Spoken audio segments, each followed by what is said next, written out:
இன்றைக்கி நம்ம இம்யூனிட்டினா என்ன, இன்ஃப்ளமேஷன்னா என்ன அப்படிங்கிறத பற்றி பார்ப்போம். இம்யூனிட்டி அப்படிங்கிறது நம்ம உடம்புல எல்லாருக்கும் தெரியும். 3 வகையான இரத்த அணுக்கள் இருக்குது ரத்தத்தில். வெள்ளை அணுக்கள், சிவப்பு அணுக்கள், தட்டணுக்கள்னு சொல்கிறது. இந்த ஒயிட் பிளட் செல்ஸ் வெள்ளை அணுக்கள் தான் நம்மளோட பாதுகாவலர். நம்ம உடம்புல வந்துட்டு வெளியிலிருந்து வர்ற கிருமிகள்கிட்டருந்தும் நம்ம உடம்புகளில் இருக்கிற கெட்ட செல்களையும் நம்மளை பாதுகாக்கிறதுக்கு இருக்கிறது தான் இந்த இம்யூன் சிஸ்டம் அப்படிங்கிறது. இந்த இம்யூன் சிஸ்டம் நம்மளை அழிக்கிறப்ப ஆட்டோமியூன் டிசீசஸ் நம்மளுக்கு வரலாம். இந்த இம்யூன் சிஸ்டத்துக்கும் நம்மளுடைய நார்மல் செல்ஸுக்கும் நடக்கக்கூடிய இந்த ஃபைட் தான் இன்ஃப்ளமேஷன்னு சொல்கிறோம். இந்த ஆட்டோமியூன் டிசீஸில் வரக்கூடிய இன்ஃப்ளமேஷன். உங்களுக்கு இன்ஃப்ளமேஷன் எங்கே வேணாலும் நடக்கலாம். நம்மளோட இம்யூன் சிஸ்டம் வேலை செய்கிறப்ப எங்கே வேணாலும் உங்களுக்கு இன்ஃப்ளமேஷன் நடக்கலாம்.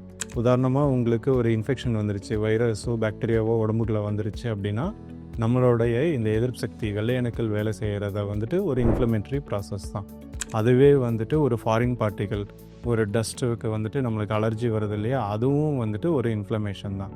இன்ஃப்ளமேஷனுங்கிறது இந்த நம்ம உடம்புல இருக்கிற இம்யூனிட்டி, அந்த எதிர்ப்பு சக்தி வேலை செய்கிற அந்த ப்ராசஸ் பேர் தான் இன்ஃப்ளமேஷன் அப்படின்னு சொல்கிறோம்.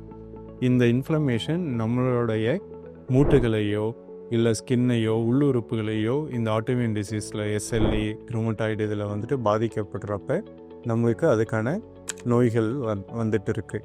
இதை நீங்கள் ருமட்டாலஜிஸ்ட்டை கன்சல்ட் பண்ணுறப்ப உங்களுக்கு கரெக்டான கைடன்ஸும் ட்ரீட்மெண்ட்டும் கிடைக்கும்.